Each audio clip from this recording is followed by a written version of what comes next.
it's fight week. The kid's got a bit of a knock at the weekend. He looks like he's ready to just go and get at 40 winks, pal. He doesn't look like he's ready for a scrap this weekend, the boy, does he? That's the one. You don't want to be wasting any energy, and I'm sure he'll come alive when the first bell rings. Look at this guy, yeah. Talk to me about Andrew Robinson at the weekend, mate, because this is a mandatory challenge for your British title. Big fight for you on BT Sport this weekend. Yeah, mate, it's good. It's good to be back in action. Good to be back out on BT Sport as always. It's the same as every other fight for me. It's exciting. I'm always raring to go, and I can't wait for Saturday. It's going to be a performance. I love that. I'm raring to go, but he's having this interview in bed. I'm ready to go. A drop of a hat. Just give me.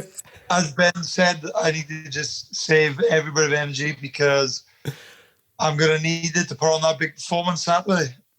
And regarding big performances, because we know what the potential next fight could be. Is the weekend for you purely about making a statement? For me, mainly it's just about being active. Obviously wanted to make a statement at the same time. But the main thing for me, again, is just being active and staying on the good roll that I've been on over the last 18 months to 2 years, keeping the rhythm going rather than being put on hold. Listen, we'll get to world title opponent call-outs in a minute, my friend, but let's talk about the last couple of years, because since moving up from 154 to 160, it has been, and this is no disrespect to you at 154, because you were still a quality fighter, but at 160, you've taken to it like a duck to water, and you're going through everybody like a hot knife through butter. Yeah, mate, I think 160 is definitely a lot more suited for me. I could still potentially do 154 with the right camp for the right fight. If a big enough fight was presented to me, but realistically, my future is 160 now. Come on, then. Let's say we're having this conversation next week, all right? So you're taking care of Andrew Robinson, and then obviously you've been nice and relaxed right now. You've probably had a nice feed off the back of a fantastic victory, and then I throw your way a couple of names on that world stage, because you're very highly ranked with the WBO. It's looking inevitable that they're going to call that, might even go to purse bids and what have you. Do you think Andrade wants that fight? Do you think he wants to have a knock with Liam Williams? I don't think Andrade wants it, to be honest with you. He keeps calling a lot of other people apart from myself. He seems to be going after Billy Joe quite a lot, which is a good fight for him. It's a big fight, but I'm his mandatory, so he needs to fight me off, doesn't he? It's just one of them, make up your mind what you're going to do, because I won my chance, and I'm pretty sure after I take care of business Saturday that will be my next fight, whether it's him or any other middleweight. I don't care. I just want my opportunity. Why doesn't he want you? Why doesn't he want to take that fight? Because I'm just obviously dangerous for him. He obviously sees threat in me. I know I'm a threat to him. And I believe I beat him. So, he's not silly. He's been around. He's been around for a long time now, and he sees what I bring to the table, and he knows that's going to be a very hard fight for him, and it's going to be a very hard fight for any other middleweight. Yeah, I would agree so. I think that for me, I feel like Andrade's got a lot of fundamental flaws. I think that he makes mistakes, and it's not a case of even having to force those mistakes out of him. For me, I think that it's letting him make those mistakes and then making him pay for making those mistakes. And Liam's versatile. I think he's sort of classed as a boxer fighter, so he can do a bit of both. So it'd be an interesting one. It's an interesting one for Liam as well, because he'll have to be intelligent in there. It can't just be a ferocious, I'm going to set the pace and there's nothing you can do about it, because Andrade does have skills. He's unorthodox. He makes mistakes.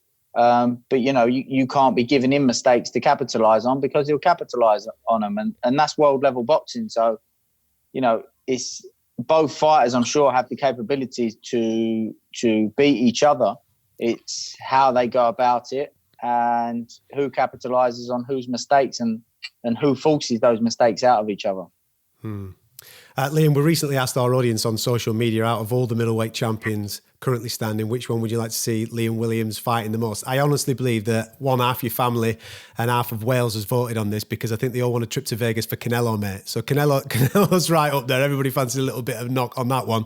But Andrade's right up there. I think a lot of people appreciate currently you're standing in that WBO and where you stand amongst these middleweight title contenders. And Andrade has most certainly come out right up there as the fight that your fans and a lot of people who watch BT want to see next. And it's imperative. In fact, I personally think that it's imperative that it does happen next. Do you think you'd be good to go at some point this year if we can get it made, even if it goes to purse bids? I personally don't think that's going to happen this year. I would love it to happen, don't get me wrong, but realistically, it's unlikely. I would love it to happen, November, December, whatever.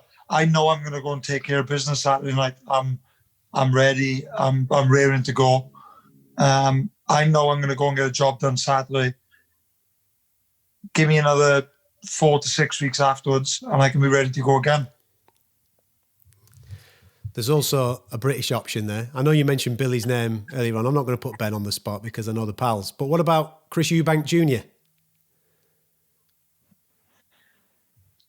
He's a hate him.